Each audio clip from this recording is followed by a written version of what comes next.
राजपुत्र भक्ति वेदांत श्री भगवान विष्णु महाराज नित्य लीला प्रविष्टम विष्णु का राजपुत्र भक्ति वेदांत श्री भगवान विष्णु महाराज का चरण कमलों में अनंत कोटि शास्त्र दंडवत ज्ञापन करता हूँ।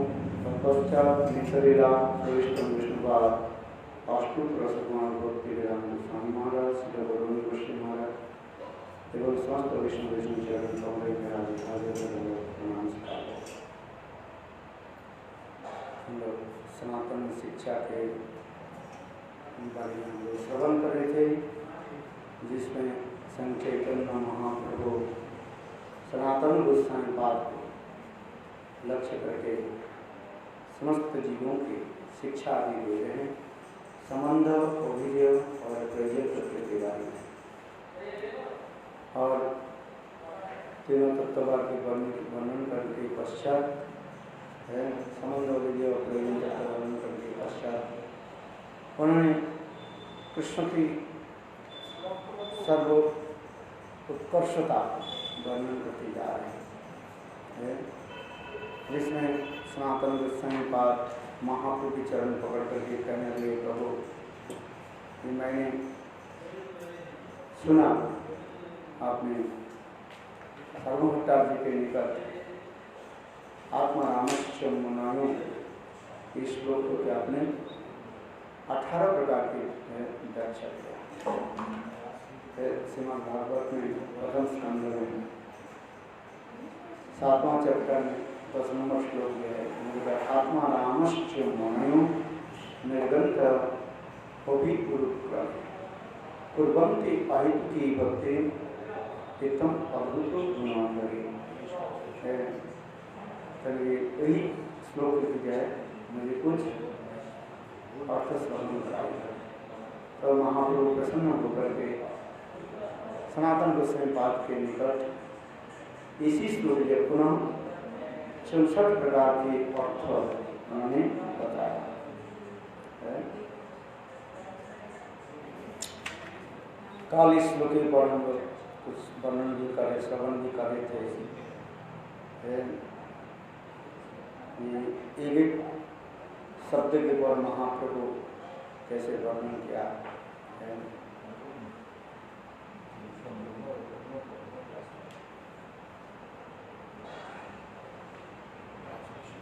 आत्म शब्द के अर्थ उन्होंने कहा, सात अर्थ होता है। आत्मा शब्द ब्रह्म, देव, मौन, जत्न, धृति, बुद्धि और स्वभाव। क्योंकि आत्मा राम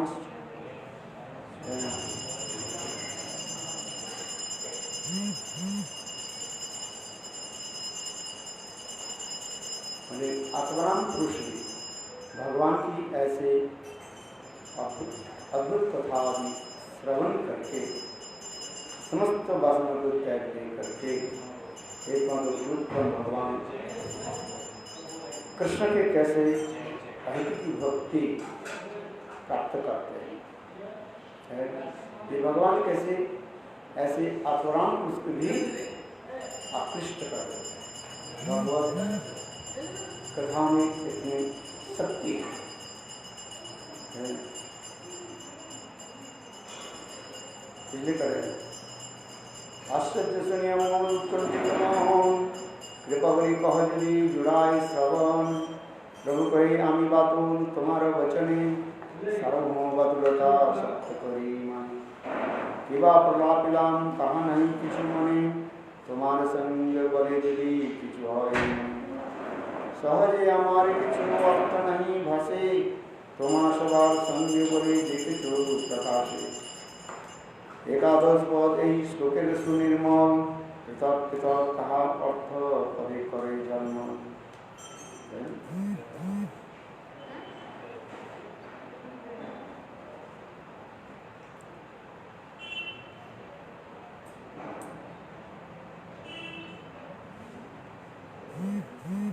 तो आत्मा शब्द के अर्थ महाप्रभु ने कहा, आत्मा शब्द के अर्थ ब्रह्म, देह, मौन, वृत्ति, बुद्धि और स्वभाव।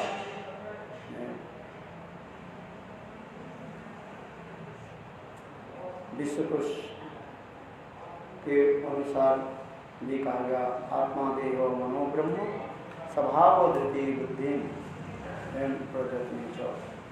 आत्मा शब्द में देह मन ब्रह्म स्वभाव धृति बुद्धि प्रजत्न कहा।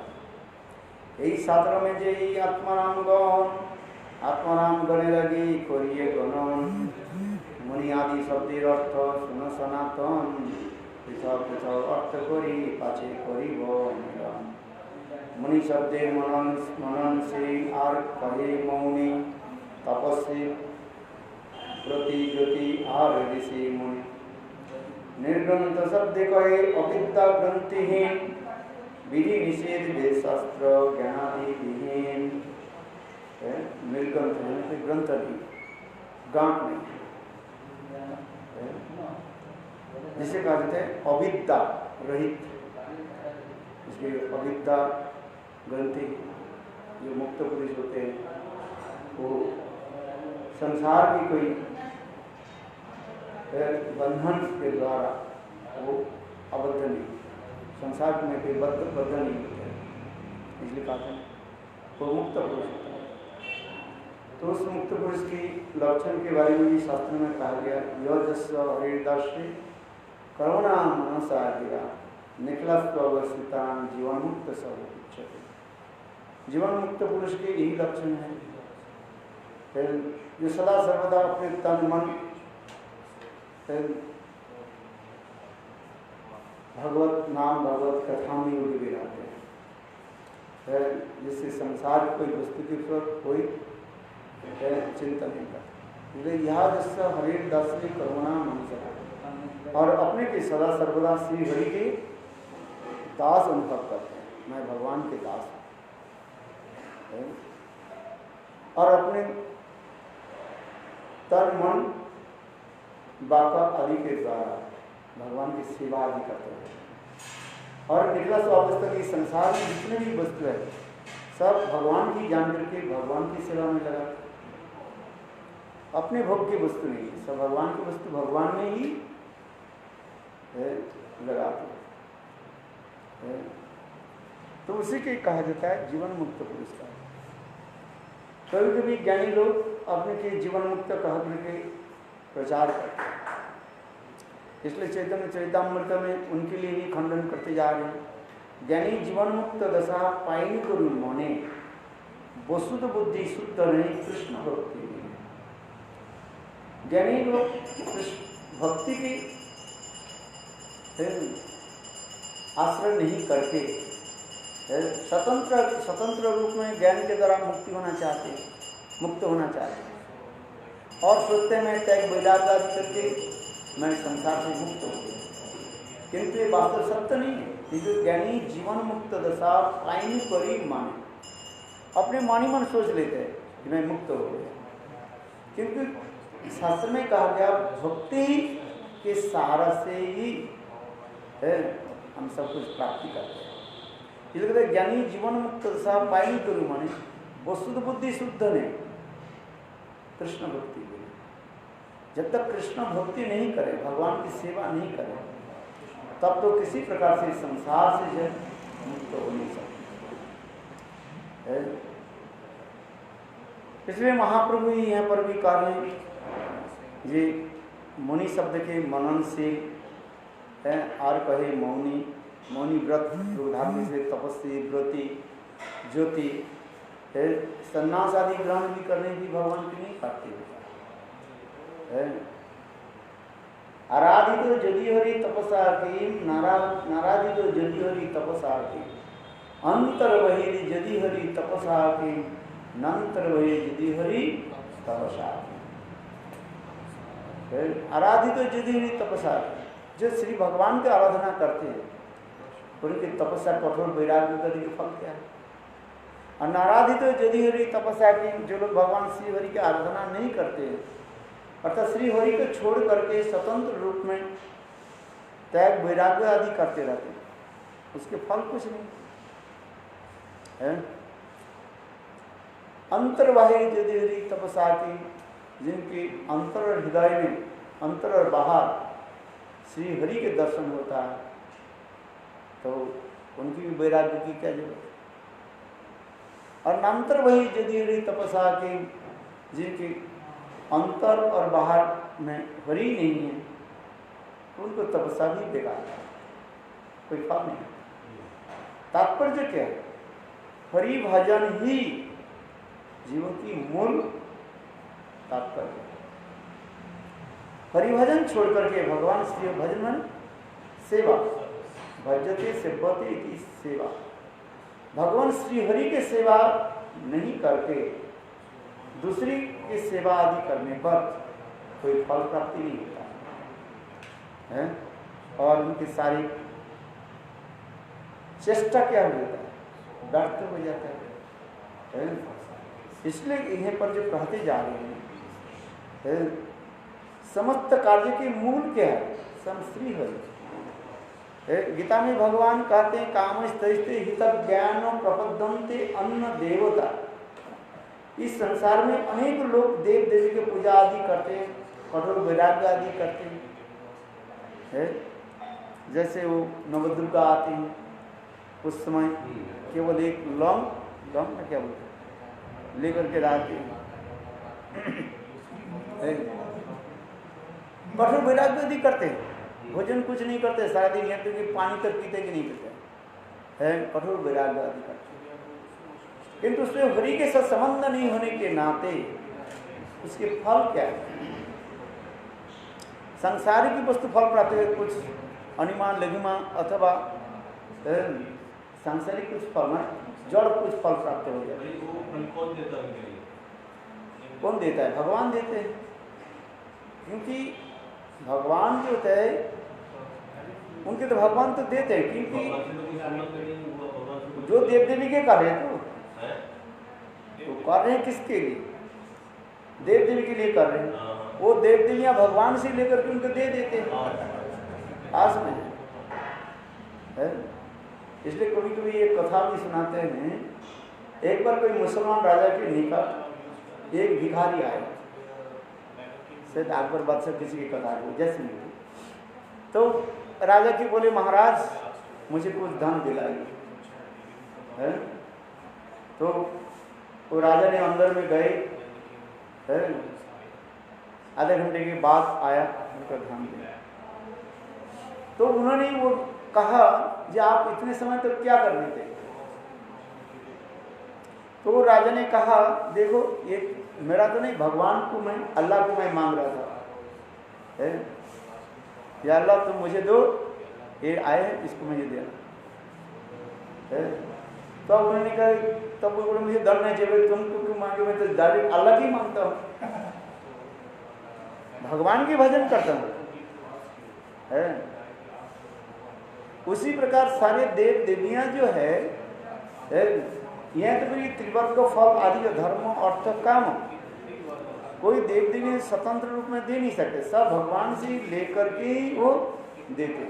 जो आगे उनको मिलना है उसको देवी देवता पहले दिलवा देते हैं क्या जी? जो उनके लिए आगे कोई मिलना है उसको वो कर्म फल जो है।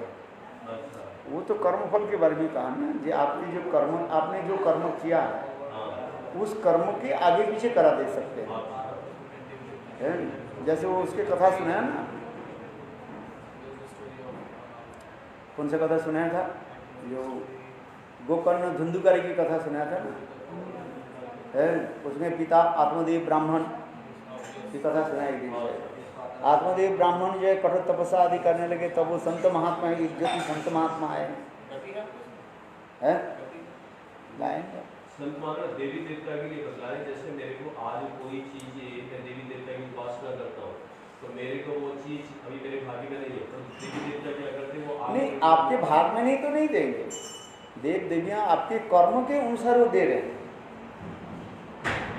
आज आपकी कर्म, जैसे पुत्र की कामना की आपने, पुत्र प्राप्ति के कर्म उसमें कह रहे हैं 7 जन्म की बात क्या है, 1 जन्म की बात क्या है, 7 जन्म नहीं बनेगा, 7 जन्म तक नहीं, 7 जन्म के बाद में प्राप्ति होगा, 8वें जन्म में, 8वां जन्म।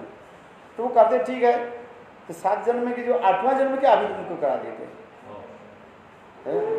वही तो कहा देते। देखो इसे प्रसंग में भी आ जाता है। आपने जो प्रसंग किया, महाभारत युद्ध समाप्त होने के पश्चात है, बहुत सुंदर प्रसंग जो है। और उस समय धृतराष्ट्र इतने मोह में अंध हो गया, वो भी छोड़ना नहीं चाहते, जाना नहीं चाहते। कहाँ से? हस्तिनापुर से है। उनकी 100 पुत्र तो मारे गए है, और सब कुछ है, ये लोग तो विजय प्राप्त कर लिए। युधिष्ठिर महाराज भी राजा भी हो चुके हैं। विदुर ने उनको जो कहने लगे, आप एक काम करो है, आप ये सब छोड़ करके है, आप भगवान के भजन करो है। तब भी वो छोड़ना नहीं चाहते, क्योंकि माया मोह ऐसे हो जाता है, वो छोड़ना नहीं चाहते। वो भी कहते हैं, वो भी कुछ जो है उनके हृदय में एक है, ये मैं इसको प्रतिशोध ले लूँ। प्रतिशोध समझते हैं? रिवेंज लेना चाहता हूँ, मैं बदलाव लेना चाहता हूँ। मेरे 100 पुत्र के मारने वाले कौन है? भीम। आज मुझे कथा प्रसंग आ रहे, भीम को मैं मार डालता हूँ। इसलिए भक्तिवेदांत प्रभुपाद उसमें रूपाख्यान दिखाया गया है। तो उस समय धृतराष्ट्र ने केकी ऊपर से कुछ रोने लगे है, ये देखो मैं तो अंधा हूं और तुम लोग कैसे राज सिंहासन में बैठे कुछ करते मैं देख नहीं पा रहा, किंतु आप लोग के मैं एक आलिंगन करना चाहता हूँ, विशेष करके भीम को मैं आलिंगन करना चाहता हूँ, आशीर्वाद देना। तो भगवान कृष्ण सर्वंतर्यामी है, सब कुछ जानते हैं। इनके मन में क्या है, धृतराष्ट्र के मन में क्या है। तो जब एक एक करके आने लगे, जब भीम आने लगे धृतराष्ट्र के पास है, तो भगवान कृष्ण ने क्या कि भीम के बोले तुम एक आगे मत जाओ सामने। बोले क्यों है? बोले देख भगवान ने क्या कि पहली सी जय भीम के एक लोहे की मूर्ति प्रस्तुत करके रखा है। देखो सर्व अंतर्जमी भगवान पहली सब उसके क्या बोलेंगे नहीं करेंगे। तो जब धृतराष्ट्र एक कहने के लिए भीम आ गए, कौन सा भीम था? लोहे के भीम। भगवान कृष्ण जानबूझ करके लोहे के भीम को जय धृतराष्ट्र पर, धृतराष्ट्र उसके पता है उधर तो अंधा ही है, वो सोचने भीम आ गए है। बस भीम को ऐसे आदर करते करते यही मेरा स्वपुत्र के मारा है।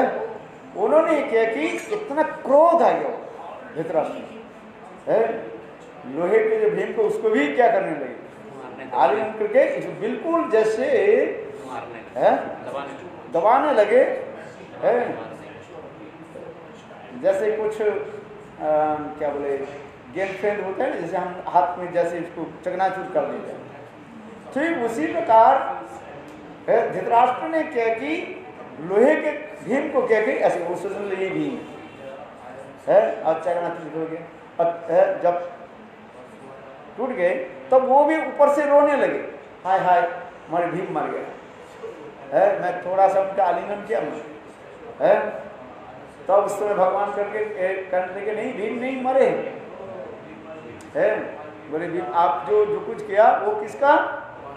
लोहे के भीम था और असली भीम। इसी प्रकार धृतराष्ट्र है इतना क्रोध था है। तो इसके पश्चात जो है विदुर जी है, उनको अनेक कथा सुनाया है, अनेक प्रकार की उनको भी मीठी मीठी भी गाली भी दिया है। तब अंत में धृतराष्ट्र ने किया कि है उस स्थान को छोड़ के गए है भजन के गंधारी के साथ आदि भजन करने। तो गए तब गए वहां पर उनके मन में एक प्रश्न, व्यासदेव के पास में गए, व्यासदेव के निकट जाकर के ये प्रश्न करने लगे, या वो बताइए मैंने कोई 7 जन्म कैसे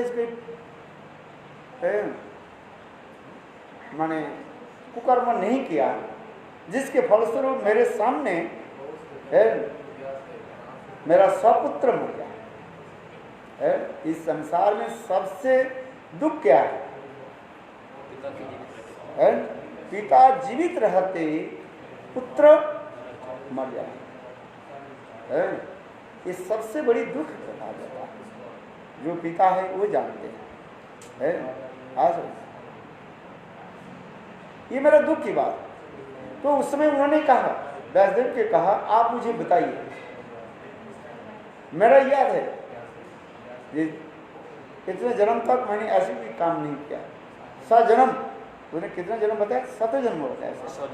7 जन्म में 7 जन्म तक मैंने ऐसे भी पाप कर्म नहीं किया जिस कर्म के फल स्वरूप मेरे सामने मैं जीवित रहते मेरे सपुत्र में। तो उस समय व्यासदेव ने कहा ये बात सत्य है, किंतु उसके स्वजन्म के आगे जन्म की कथा मैं सुनाता हूँ कि सुनो। तो उस समय भी इस महाभारत में इसकी रुचक करके ये कथा भी श्रवण कराया। देखो उस समय है तुम राजपुत्र होकर के जंगल में गए, शिकार करने के लिए गए।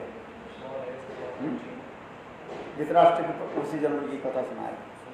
शिकार करने के लिए जंगल में गए और शिकार करते करते गए, हिरण के पीछे आप दौड़ने लगे और हिरण के पीछे दौड़ते दौड़ते गंभीर जंगल में चले गए और वो हिरण का नजनी कहाँ अदृश्य हो गया है। आपके संगी साथी नाजनी कहाँ चले गए पता ही नहीं, गंभीर जंगल है और देखते देखते अंधेरा भी हो गया है और कहीं बादल भी छा गए। सारा दिन आप भूख प्यास में तड़प रहे थे और ठंडी भी होने लगी है। इसलिए तुमने किया कि एक पेड़ के नीचे तुम खड़े हो गए और उस पेड़ के ऊपर जो है एक पक्षिणी जो है 100 अंडा को दिया था। कितने? 100 अंडा दिया था। उससे छोटा छोटा बच्चा अभी तो आया। वो पक्षिणी देखा, सोचने लगी देखो ये राजपुत्र है मेरा अतिथि है। शास्त्र में कहा जाता है अतिथि देवो भव। अतिथि जो है ये कैसे भगवत स्वरूप माना जाता है। इस अतिथि की सेवा करना मेरा परम धर्म है। ऐसे कह करके वो पक्षिणी क्या कि दूर दूर से कुछ सूखे हुए लकड़ी के जो है उनके राजपुत्र के सामने गिराने लगे है, क्यों उस टाइम तो बारिश हुई और ठंडी हवा भी चल रही और वो राजपुत्र जो है कांप रहे, शरीर कांप रहे। और फिर वो पक्षिणी क्या कि कहीं दूर दूर से एक जलती हुई लकड़ी को वहीं पर डाल दिया और लकड़ी जलने से राजपुत्र विचार करे कैसे भगवान की कृपा अपने शरीर पे तपाने लगे है, मानो उसके प्राण वायु पुनः आ गए है।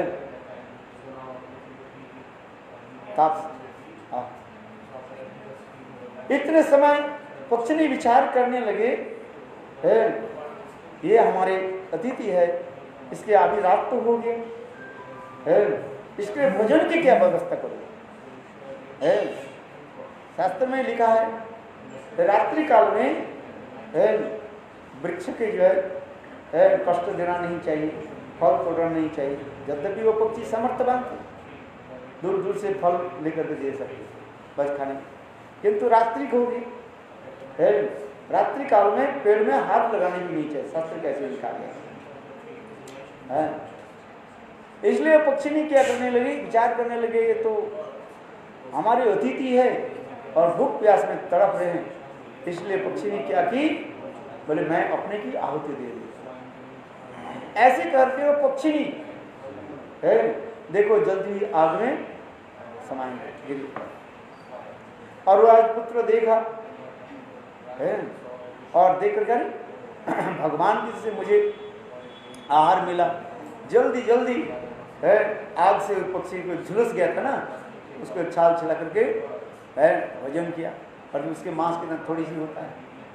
भूख प्यास में तड़प रहे थे, बस थोड़ी सी भोजन करके जितना भोजन किया, भोजन करने से उनके भोजन और भी है और भोजन बढ़ने भूख प्यास और भी बढ़ गया। कोई नहीं खा रहे ठीक है, किंतु देखो थोड़ी सी खाओ ना फिर और भी बढ़ जाए है। तो उसी प्रकार जो है उनको। तो राजपुत्र विचार करने लगे जरूर पर में कोई पक्षी के घोंसला हो। वो ऐसे कैसे देखा क्या उसी घोंसले में वो पक्षी निकले कितना है 100 छोटा बच्चा था जिसके आंख तो कभी नहीं खुले है, अब तो आंख नहीं खुले। और उन्होंने क्या कि सारे पक्षी के छोटे जो पक्षी के साबुत जो था जिसके आंख तक खुले नहीं है उसको सब क्या कर दिया, राजपुत्र ने उठा करके आग में झुलस दिया और खाना शुरू किया। उस समय पक्षिनी के आत्मा चारी तरफ जो है भ्रमण कर, देखो कैसे दुष्ट आत्मा है। मैंने इसकी अतिथि यानी भगवत स्वरूप जान करके मैंने सेवा किया है, लाकड़ी लाया, सूखी लाकड़ी लाया, आग जलाया, इनके शरीर को ताप दिया, इसके प्राण बन के लिए, इसके भजन के लिए मैं स्वयं ही अपने को सब कुछ दे दी। और कैसे दुष्ट आत्मा है, मेरा वंश को विनाश कर रहे है। वो भी छोटे है नन्हे मुन्ने जैसे बच्चा जैसे मान लीजिए आँख में, उस समय वो पक्षी ने उनको अभिशाप दिया, बेमूर्ख है तुम जानते नहीं हो है। वो पक्षी ने ये पुत्र वियोग में कितने शरीर में कष्ट होता है, और तुम है उसी प्रकार जो तुम्हारे सामने है तुम्हारे ऐसे पुत्र है मर जाए और तुम अंधे होकर जन्म लो। क्योंकि छोटे पक्षी को पे जिसके आँख खुली नहीं ना है,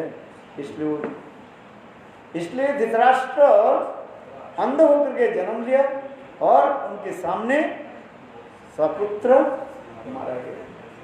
देखो कर्म की फल जो है वो छोड़ता नहीं, कर्मणा गहना गति है, महाभारत ने ऐसी कहा कर्मणा गहना गति, कर्म की गति कहाँ तक चले जाते हैं उसको कौन वर्णन कर सकते। जन्म एक जन्म नहीं, कितने जन्म की कर्म की है गति कहाँ चलते जा रहे हैं, प्रारब्ध अपराध है। जिस शरीर में अभी हम इस शरीर में है, इस शरीर में तो थोड़ी सी कर्म जो है अभी आए है वो फलनमुख हुआ है, अभी हम उसको भोग रहे हैं। और इससे नाजरी अपराध कर्म आदि वो उसके लिए भी जमा हुआ है, वो जानी कितने जन्म के बाद वो भी भोगना पड़ेगा। और इस जन्म में कर्म करते जा रहे हैं, ये भी कर्म वहीं पर आगे जाओ जमा होते जा रहे हैं। जीव इस संसार में जब आ जाए, इसलिए ये सब मनुष्य के लिए कार्य है, मनुष्य के लिए ही कर्म की कहते जा रहे। पशु में कर्म फल भोगना, तो भोगत पशु आदि जो है इसको कहा जाता है क्या, वो तो परिजन के कर्म ही भोगते जा रहे। मनुष्य में क्या होता है, अपने कर्म भोगता भी है और नया कर्म भी वो सृष्टि करता है। ये मनुष्य में ये हुआ है, किंतु इसलिए कहता है नाम महिमा की वर्णन करते जा रहे हैं, जिसे माधुर्य कादम्बिनी ग्रंथ में कह रहे हैं एक नामाभास हो जाए है तो समस्त क्या होता है, प्रारब्ध अपराध समस्त कर्म आदि क्या हो जाता है समाप्त हो जाता है। जिस प्रकार विशाल रुई के ढेर में यदि एक थोड़ी सी यदि अग्नि के चिंगारी यदि दिया जाए, और अग्नि के चिंगारी होते ना लगा दिया जाए, जैसे देखते देखते यदि अल्प समय में विशाल रुई के ढेर जैसे छाई भस्म हो जाता है, नष्ट हो जाता। उसी प्रकार बड़े एक नामाभास है, कितने शक्ति का एक नामे जत पाप भरे पापीर साध्य नहीं तत पाप है। बड़े एक नाम की महिमा इसमें दिखा रहे हैं।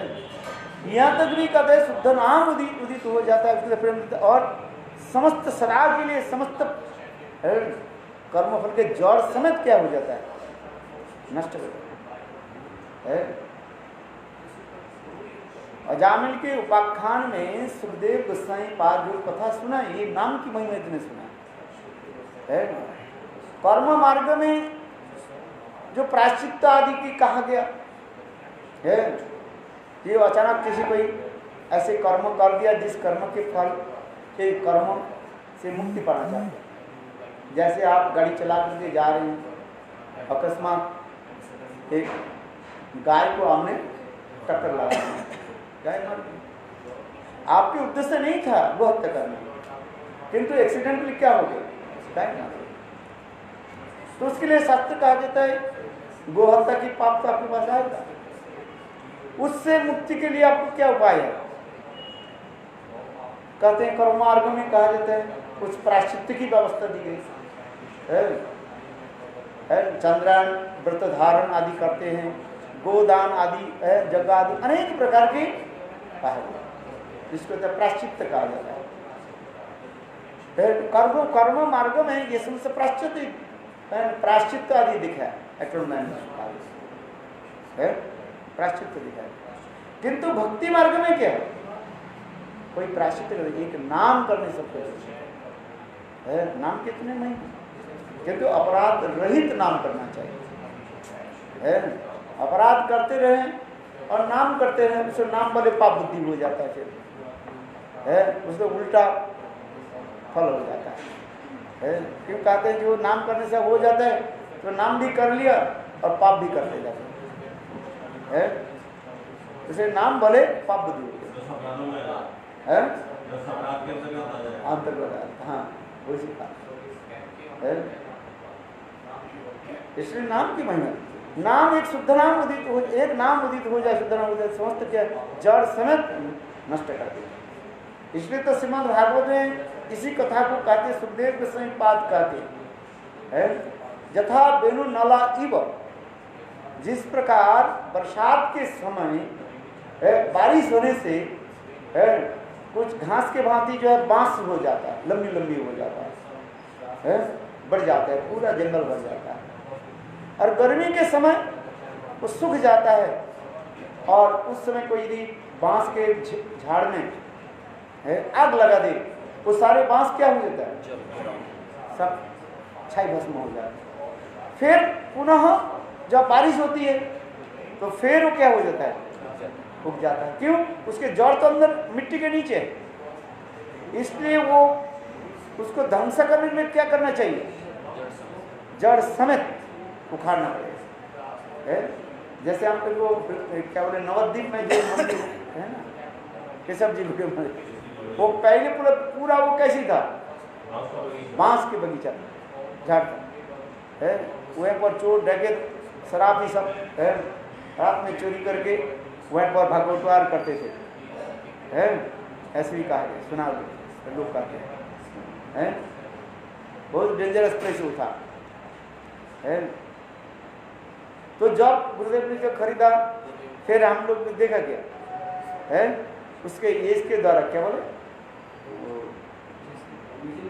मशीन के द्वारा उसके क्या किया, बांस की जो नीचे की जो जड़ समेत उसको सब उतारा है।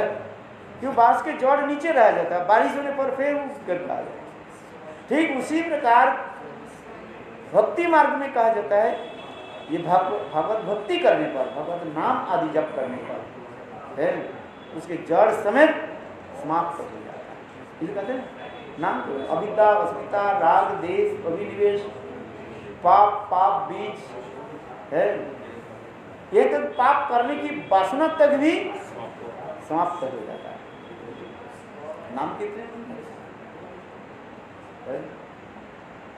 भगवत नाम की इतनी महिमा है, और उसके लिए कोई प्रायश्चित्त नहीं है। यदि अकस्मात कोई पाप हो जाए, भगवत नाम आदि करने से ही सब कुछ हो जाए है। जिसे सुबुद्धि राजा की कथा उस दिन वो बोल रहे थे, क्या हुए इसको सुना रहे, सुबुद्धि राजा की कथा है।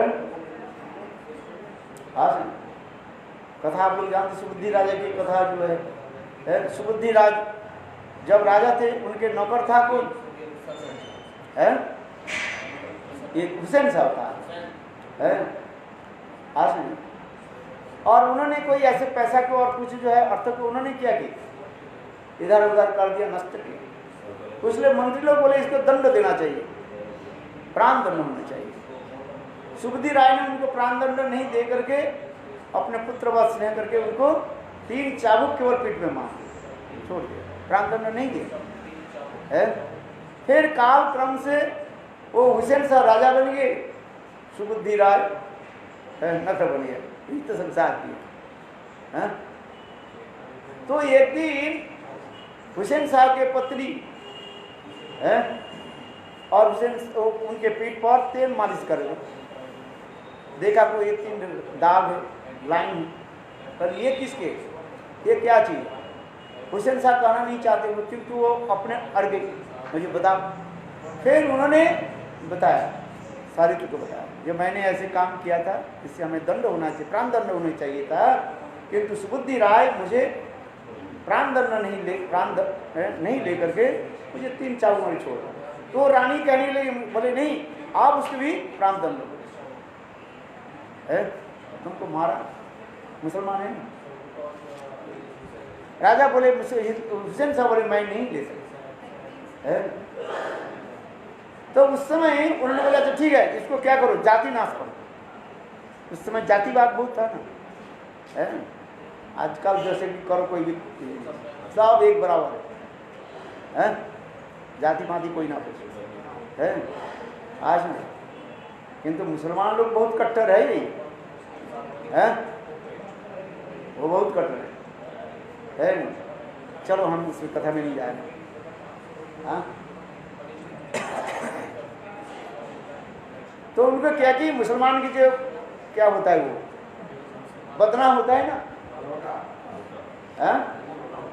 है लोटा टाइप की होता है, उसके पानी है आज उससे पानी के द्वारा वो ये करते, पवित्रता आदि करते है, इसे बदना कहा जाता है भाषा है। आज समझे, उसके पानी उसको पिला दो, तो उसके पानी पिला देने से सुबुद्धि राय जाति भ्रष्ट हो है, और हिंदू लोग उसके त्याग देने लगे, बोले तुम जाति भ्रष्ट हो गए भाई, चलो तुम्हारे साथ कैसे। तो उस समय उन्होंने क्या करना चाहिए है, बड़े बड़े पंडित लोगों को पूछा, सभी लोगों ने वही कहने लगे है, क्या करना चाहिए तुम्हारे, इसके लिए प्रायश्चित्त होना चाहिए। प्रायश्चित्त क्या है, या तुम गरम खलते हुए तेल का पान करो, मन तुम मर जाओ है। कई कहते हैं आग में अपने के समाप्त करो, मतलब सभी लोग प्रत्यक्ष परोक्ष रूप में या तुम ये शरीर को तुम छोड़ो, माने मरो, तुम्हारा और कोई है, तुम जाति भ्रष्ट हो। तब उस समय वो सुबुद्धि राय ने किया कि वाराणसी काशी में आया, उस समय चैतन्य महाप्रभु के साथ मिले और सारी कथा को सुनाया, और उन्होंने कहा मुझे क्या करना चाहिए। महाप्रभु ने यही कहा है, सच्चिदानंद गौरहरि कहने लगे, देखो सुबुद्धि राय, शरीर छोड़ने से कुछ फायदा नहीं होता है, भगवत भजन के द्वारा ही भगवत प्राप्ति है। पहले एक काम करो है, कलियुग में और कोई प्रायश्चित्त व्यवस्था नहीं है, एक ही व्यवस्था क्या है, भगवत नाम के द्वारा ही होता है। इसलिए महाप्रभु ने कहा तुम इसमें जाओ, मथुरा में जाओ है, और मथुरा में जाकर तुम कृष्ण भजन करना है, और एक काम करो, जो हमारे जो भक्त लोग आएंगे उसके लिए 2 व्यवस्था कर देना। बंगाली जो होते हैं ना है, बंगाली के लक्षण क्या होता है, कैसे समझे वो बंगाली है, वो जरूर चावल खाएंगे और सरसों का तेल लगाएंगे, सरसों का तेल और चावल। इन्हें तुम एक काम करो, वहीं पर मथुरा में रह करके केशव देव जो है जन्मभूमि है, वहीं पर रहो और ये व्यवस्था करो। तब उस समय क्या कि सुबुद्धि राय यहाँ पर आकर के रहने लगे है, 3 दिन होकर के रहने लगे, और जंगल से जो है सूखी सूखी लकड़ी को जो है एकत्रित करते थे और उसको बेच करके है अपने जीविका निर्वाह करते थे, और कुछ पैसा को जो है एकत्रित करके रखते थे। और बंगाल से जितने भक्त वैष्णव लोग आते थे उनके लिए वो ये दो व्यवस्था करते थे। महाप्रभु ने कहा ये दो व्यवस्था करते है।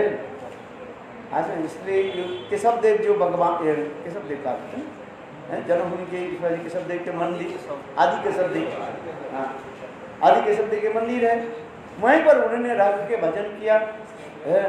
और जहाँ जहाँ पर भक्त लोग आते थे उस समय तो वृंदावन में है, वृंदावन ऐसे नहीं था आज हम लोग जैसे देख रहे हैं। और वहीं पर रह करके उन्होंने भजन किया और वैष्णव सेवा आदि कर।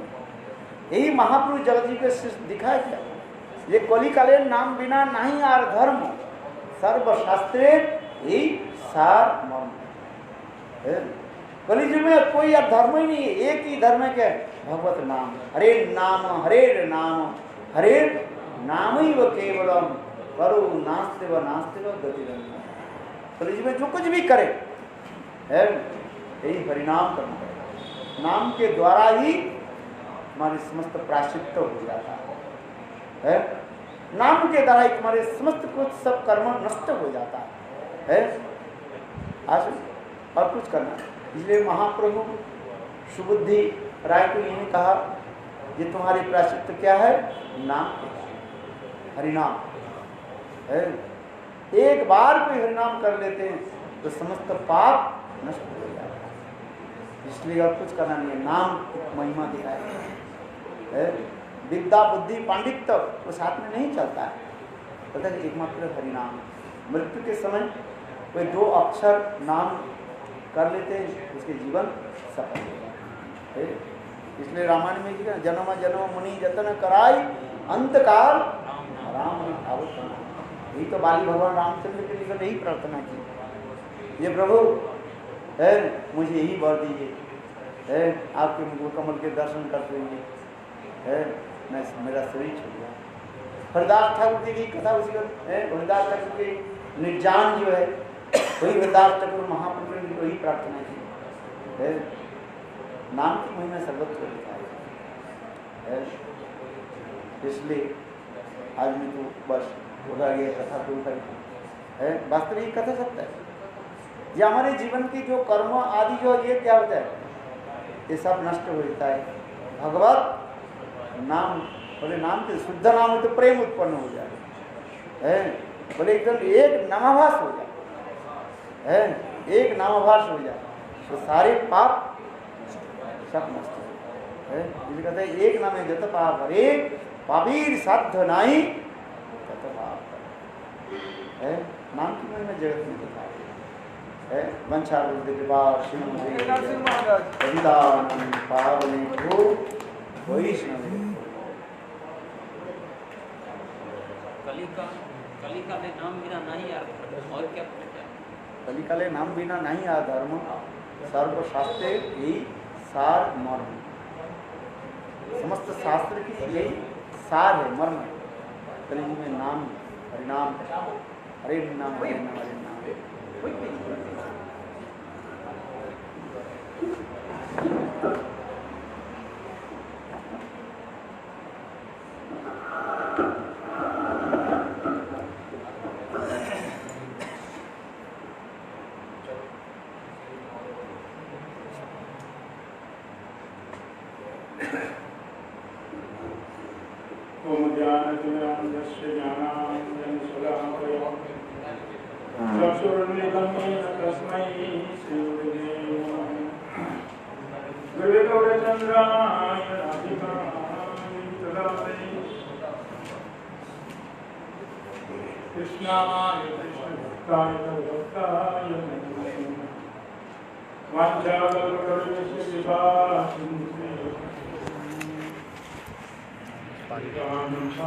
पानी